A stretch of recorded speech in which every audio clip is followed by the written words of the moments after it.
So there was a new study that came out in June this year, 2025, by Kokwiri et al. And it is a study scanning the brains of 40 women in an fMRI with different severities of food addiction.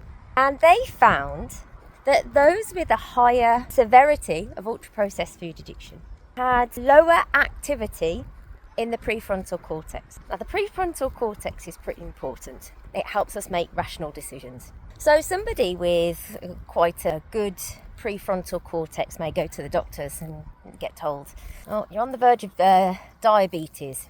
You should probably stop all those cakes and the sweets and the biscuits and the bread and what have you. And then they'll go home, they'll get faced with these foods, and the prefrontal cortex will remind them, oh, but that's going to make us more ill and we'll probably end up on insulin and gosh knows what else. So it's best we don't do that. And they say, no, thank you. Easy, job done. The prefrontal cortex has worked quite well for them there.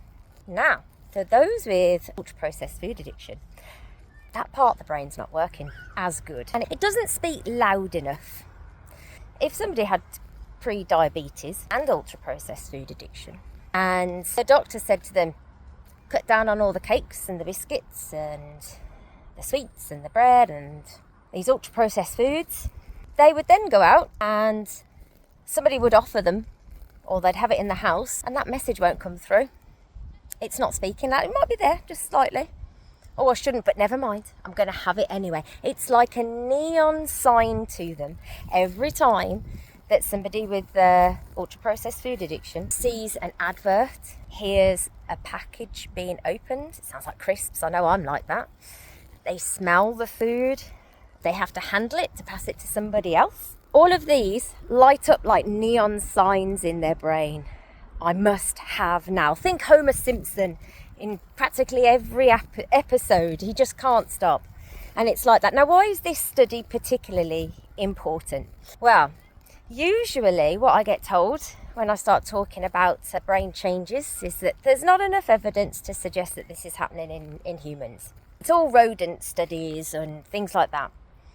Well, there are a few studies out there, but this one's particularly important because all of these participants were done on women.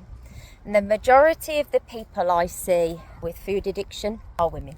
The study was predominantly female. Doesn't mean it doesn't affect men. It just means that it seems that women are more predisposed to food addiction. This is important to us in Liberate because we want to provide you the best relevant science and help you understand it.